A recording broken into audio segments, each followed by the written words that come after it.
Bismillahirrahmanirrahim. Honorable Ministers, ladies and gentlemen, Assalamu alaikum.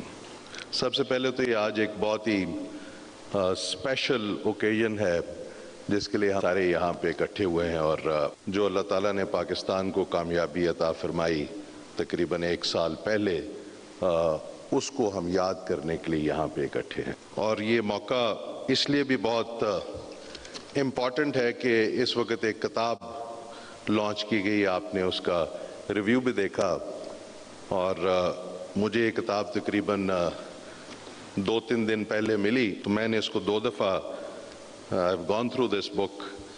میرا یہ خیال ہے کہ یہ بہت ہی اچھی کاوش ہے، اور جنہوں نے بھی اس کتاب کو مرتب کیا، ministry of information broadcasting, ISPR، اور وہ تمام لوگ جنہوں نے اس میں اپنا حصہ ڈالا، وہ سارے مبارکباد کے مستحق ہیں۔ اور میں یہ بھی کہتا چلوں کہ this book should be placed in the libraries of the schools, colleges and the universities all across Pakistan۔ اور اس کا digital version should also come out very soon، تاکہ ہر ایک کی پاکستانی کی جو یہاں پہ ہے یا پاکستان سے باہر ہے، اور باقی لوگ بھی جو پاکستان کے معاملات کے ساتھ ساؤتھ ایشیا کے معاملات میں انٹرسٹ رکھتے ہیں، وہ بھی دیکھ سکیں what is the truth۔ This book fundamentally is a journey کہ پاکستان کی انسیپشن، پاکستان کے بارے میں سوچا کیوں گیا، کیا ہوا، کیا وہ محرکات تھے کہ ایونچولی سب کانٹیننٹ کے مسلمانوں نے یہ فیصلہ کیا کہ ہمیں آزاد ریاست چاہیے جس میں وہ اپنی مرضی سے اپنے طرز زندگی کے مطابق، اپنے اصولوں کے مطابق زندگی گزار سکیں۔ اس کا جو پہلا بڑا امپورٹنٹ چیز تھی وہ تھی 1857 کی جنگ آزادی، جس کو انگریز بغاوت کہتا ہے، بٹ جنگ آزادی آف 1857 میں جو جنگ لڑی گئی، اس کے بعد ایک برٹش انڈیا میں انگریز نے اور ہندو نے مسلمان کو بالکل سائیڈ لائن کر دیا۔ بڑی کوششیں کی مسلمانوں نے، علی گڑھ یونیورسٹی بنی اور چیزیں بنی کہ مسلمان جو ہے دوبارہ علم حاصل کریں، لائم لائٹ میں آئیں، لیکن مسلمز ور سائیڈ لائن۔ دوسرا بہت بڑا ایک ایونٹ تھا 1905 میں، بنگال کو 2 حصوں میں ڈیوائیڈ کر دیا گیا، ایک ایسٹ بنگال، ایک ویسٹ بنگال۔ ایسٹ بنگال جہاں پہ مسلمانوں کی آبادی زیادہ، اور ویسٹ بنگال جہاں پہ ہندوؤں کی آبادی زیادہ۔ لیکن اس کے ساتھ ہی اس پارٹیشن کو پھر ختم کرنے کی کوشش کی گئی، اور 1905 میں یہ واقعہ پیش آتا ہے، اور 1906 میں پہلی دفعہ مسلم لیگ، جو وہ جماعت تھی جس نے پاکستان بنانے کی موومنٹ لیڈ کی، قائد اعظم اس جماعت کو لیڈ کرتے تھے، ایونچولی پہلے وہ اس میں نہیں تھے، بعد میں اس میں آئے، اور 1906 میں اس کی بنیاد رکھی گئی۔ بہرحال یہ سفر لمبا ہے، تو علامہ Iqbal 1930 he made the first assertion، پہلی دفعہ انہوں نے کھل کے بات کی کہ مسلمانوں کو ایک آزاد ریاست چاہیے۔ اور پھر یہ سفر شروع ہوا، اور 1947 میں by the grace of Almighty this journey was completed on the 14th of August 1947 and the great state of Islamic Republic of Pakistan came into being۔ لیکن اس کے ساتھ ہی بہت سارے معاملات جڑ گئے، تقسیم ہوئی۔ میرا نہیں خیال ماڈرن ہسٹری میں ایٹ لیسٹ پچھلے 100 سال میں کوئی اتنی بڑی مائیگریشن، اور most of it was a forced migration ایک ملک سے دوسرے ملک میں ہوئی ہو، اور اس کے ساتھ جو پھر ظلم اور زیادتیاں ہوئیں اس کی بھی مثال نہیں ملتی۔ لوگ نارملی مثال دیتے ہیں، روانڈا میں پچھلے 20-25 سال پہلے ایک مائیگریشن ہوئی تھی جس میں کہتے ہیں کہ 10 لاکھ آدمی جو تھے وہ مارے گئے، لیکن ہسٹورینز کہتے ہیں کہ جو 1947 میں جو واقعات پیش آئے اگست، سپٹمبر، اکتوبر میں، اس میں شاید 1 ملین سے 2 ملین، 10 سے 20 لاکھ لوگ جو تھے انہوں نے اپنی جانیں، ان کی جانیں گئیں، اور اس میں زیادہ تر وہ لوگ تھے جو بھارت سے پاکستان میں آئے۔ آپ میں سے بہت سارے ایسے لوگ ہیں جنہوں نے یہ فرسٹ ہینڈ واقعات اپنے والدین سے، اپنے بزرگوں سے سنے ہوں گے جو اس وقت پاکستان میں آئے۔ پاکستان کا سٹارٹ یہ تھا کہ بہت سارے ریفیوجیز لٹے پٹے، زخمی، بری حالت میں پاکستان میں آئے۔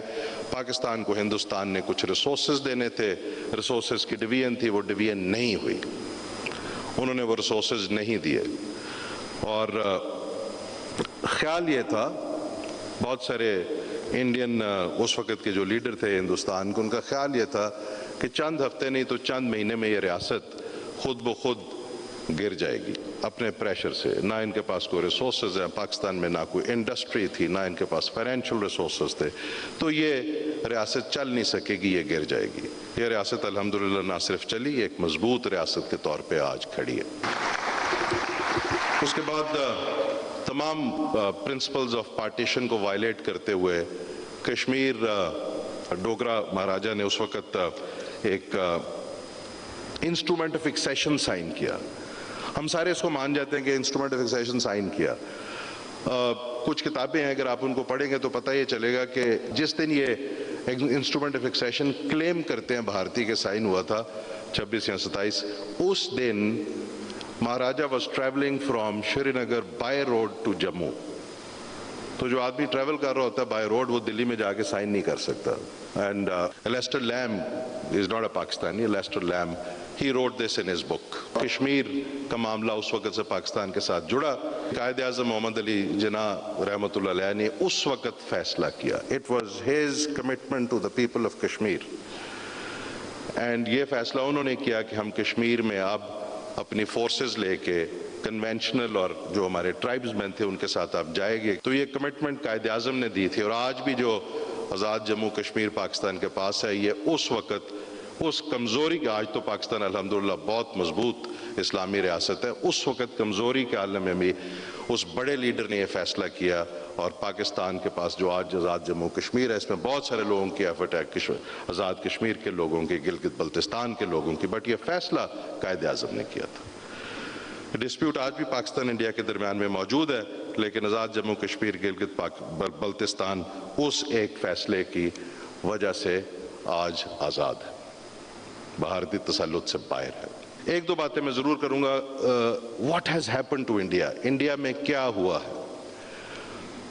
एक जमात है वहाँ पे, RSS उसका नाम है, 1925 में ये सामने नज़र आना शुरू हुई, जो कि हिंदू सुप्रीमेसी पे बिलीव करती थी, और वो चलते चलते इंडिया की बॉडी पॉलिटिक पे हावी हो गई। पहले वो हावी नहीं थी, वो आहिस्ता आहिस्ता इंडिया की अंदर शायद मौजूद थी, बहुत डीप इनसाइड उनका इन्फ्लुएंस बहुत ज़्यादा था, लेकिन अब वो इंडिया की बॉडी पॉलिटिक पे हावी हो गई ग्रेजुअली। और पिछले 10-15 साल में, 12 साल में उनका पूरा तसल्लुत है इंडिया की बॉडी पॉलिटिक पे, इंडिया की गवर्नेंस पे, इंडिया की इंफॉर्मेशन स्पेस पे, और इंडिया की जुडिशल स्पेस पे। They have complete control over that, and that is Hindu supremacist party believing in Hindutva, believing in अखंड Bharat.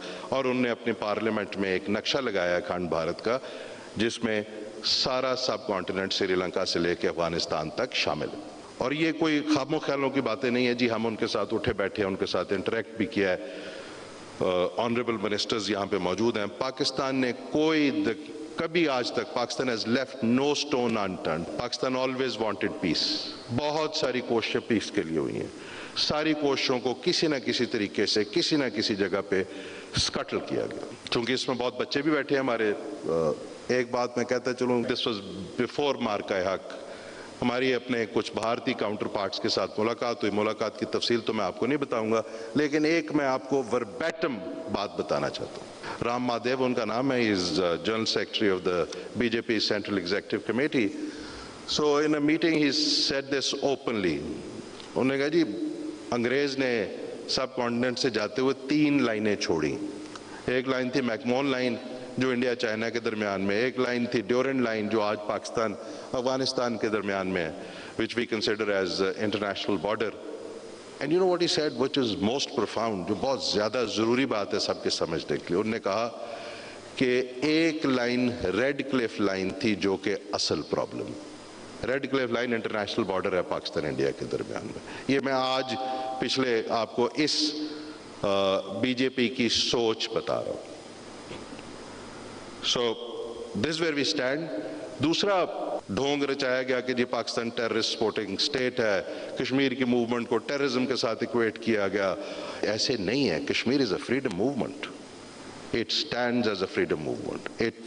Pakistan has supported it politically, diplomatically, and Pakistan's political and military leadership is committed to it because ye promise was given by our forefathers, the father of the nation. You can't run away from that promise.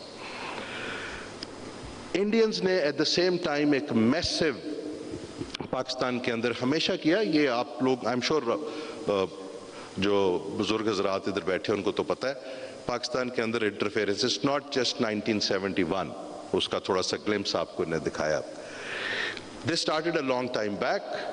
इसमें 2-3 movements थी जो चलती रही पाकिस्तान में, ख़ास तौर पे बलूचिस्तान में और कुछ केपी में, जिनमें एक पश्तूनिस्तान की मूवमेंट थी जिसका हेडक्वार्टर एक गवर्नमेंट उन्होंने बनाई जलालाबाद में.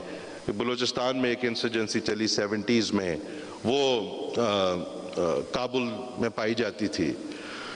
गॉड ब्लेस हिज सोल एक दोस्त हुआ करते थे हमारे, आज मुझे मौका मिल गया, मैं थोड़ी सी बात करूंगा 3-4 मिनट और फिर देन आई विल फिनिश. एक हमारे बुजुर्ग हुआ करते थे मीर हजार खान बेजरानी, इधर मेरे बलोच दोस्त भी कुछ बैठे हैं, they would know him, is no more. एक किताब भी लिखी, आई मेट हिम पर्सनली, उन्होंने मुझे एक तस्वीर दिखाई. एज दे से this book is a pictorial representation. A picture speaks 1,000 words. जो पिक्चर उन्होंने मुझे दिखाई, that spoke 100,000 words. This is a picture of Mir Hazar Khan himself, because he was a militant commander of that movement. बैठे हैं हम हमारे Bloch दोस्त, उनको पता है, in the 70s. God bless his soul is no more. बाद में उनकी दोस्ती होगी पाकिस्तान के साथ. और भी लोग थे वहाँ पे. तो एक पिक्चर थी काबुल में जहाँ पे उस ज़माने में अफगानिस्तान की इंटेलिजेंस एजेंसी होती थी, उसका नाम था खाद. उनका चीफ बैठा हुआ है, रॉ जो आज भी है इंडिया की इंटेलिजेंस एजेंसी, उसका स्टेशन चीफ बैठा हुआ है, और केजीबी जो उस ज़माने में सोवियत यूनियन की इंटेलिजेंस एजेंसी थी, वो वहाँ पे बैठे हुए उनके साथ. बाकी उन्होंने मुझे स्टोरी बताई. इससे, इस पिक्चर से आपको सब कुछ क्लियर हो जाना चाहिए. So the point I'm to make is that this effort of the Indians is going on for a long time, and it is still going on in various forms and shapes. आपने तो कुलभूषण यादव का यहाँ पे जिक्र किया किताब में. मैं आपको एक और चीज़ बता देता हूँ, क्योंकि अब मैं अपने बहन भाइयों के दरमियान में बैठा हूँ. I have to say those things so that you carry it in you and you should know it's a fact. एक इंडियन एम्बेसी में आदमी हुआ करता था पाकिस्तान में, smart handsome guy, Deepak Kaul उसका नाम था. 2006-7 की बात है. He was I think their commercial attache whatever. तो वो यहाँ से तशरीफ लेके जा रहे थे गवर्नमेंट ऑफ पाकिस्तान की इजाज़त के साथ दिल्ली बाय रोड. रास्ते में उन्होंने एक मीटिंग तय की हुई थी बलोच मिलिटेंट्स के रिप्रेजेंटेटिव्स के साथ, और वो $4 लाख देते हुए रंगे हाथों पकड़े गए थे. चूंकि वो डिप्लोमेट थे, he had to be return. तो ये स्टोरी आज की नहीं, ये स्टोरी बड़ी पुरानी चल रही है. This is 2007. And then what is going on is going on. वो चल रहा मामला. नाउ कम टू मार्का हक बनियानुल मरसूस. इट वाज नॉट, ये जो हम समझते हैं को ट्रिगर हो गए इंडियंस कि जी एक पहलगाम में इंसिडेंट हुआ, वो ट्रिगर हो गए. No, it was a policy driven false flag operation. It was an Indian policy by which they wanted to go by it. उनका एक एजेंडा था कि हम पाकिस्तान को आइसोलेट करेंगे. पिछले 8-10 साल में एजेंडा उनका चल रहा था कि हर लिहाज डिप्लोमेटिकली, इकोनॉमिकली, वाइल प्रॉक्सीज के साथ इसको कमज़ोर करेंगे, एंड टेररिज्म का एक इल्ज़ाम पाकिस्तान पे हम लगाते रहेंगे. So they had to keep that narrative going. उनकी इंटरनल पॉलिटिक्स और उनकी एक्सटर्नल पॉलिटिक्स में ये बिल्कुल फिट होता था to conduct such a false flag operation. So, in my opinion, in my assessment, it is a policy-driven incident which the Indians did. वो पहले भी ये काम करते रहे. छत्तीसगढ़ से शुरू कर लें, अगर आपने रिसेंट मेमोरी में जाना है, 2000 का ये वाक़या है. 35 सिखों को उन्होंने सदर्न कश्मीर में मारा था, बाद में पकड़े गए. समझौता एक्सप्रेस, मिनिस्टर डिफेंस बैठे हैं, मेरे से बेहतर जानते हैं, कर्नल पुरोहित एक्सेप्ट करता है और आज भी वो इंडिया में खुला फिर रहा है. And so on and so forth. So it's a policy-driven incident. It was a state policy. The policy failed because the response of the international community, the truth cannot be hidden. सच्चाई में और झूठ में फ़र्क इतना है, क्योंकि आजकल we live in the post-truth world, social media, ये है वो है. Truth will always stand its ground. This was the difference between India and Pakistan in 2025. the lies and the truth, failure of policy and success of policy. اور یہاں سے وہ چیز شروع ہوتی ہے. اس کے بعد پولیٹیکو ڈپلومیٹک فرنٹ ایبسولوٹلی چونکہ ٹروتھ پہ بیس تھا. Prime minister of Pakistan, the other components of the state, the entire nation, they all stood together, and your narrative based on truth. اور بڑی صاف بات کہ یار یہ ہے, آپ نیوٹرل انکوائری کرائیں, we are ready to cooperate. They ran out. They didn't want it because ان کی پالیسی میں فٹ نہیں ہو رہا تھا. It was a failing policy.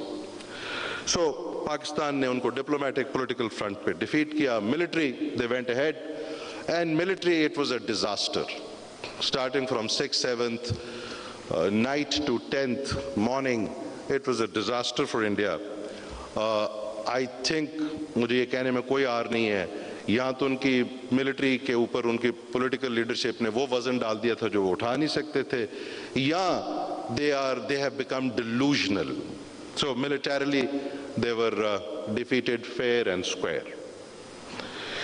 Information campaign, وہ اتنا اسٹوپڈ پروپیگنڈا تھا کہ اس سے نہ صرف جو وہ کہہ رہے تھے, انہوں نے اپنا اسٹیچر بھی ڈاؤن کر لی. پاکستان بڑا کیلکولیٹڈ, صاف بات, ministry of information, defence ministry, ISPR, clear بات, آر میڈیا ایبسولوٹلی ریسپانسبل, جو ٹھیک بات ہے وہ, no hubris, no nonsense, and Pakistan stood tall. Congratulations to the entire Pakistani nation. آخری بات, it is not over yet. We have to be prepared. We cannot take chances. We cannot lower our guards. Pakistan ہمیشہ زندہ باد.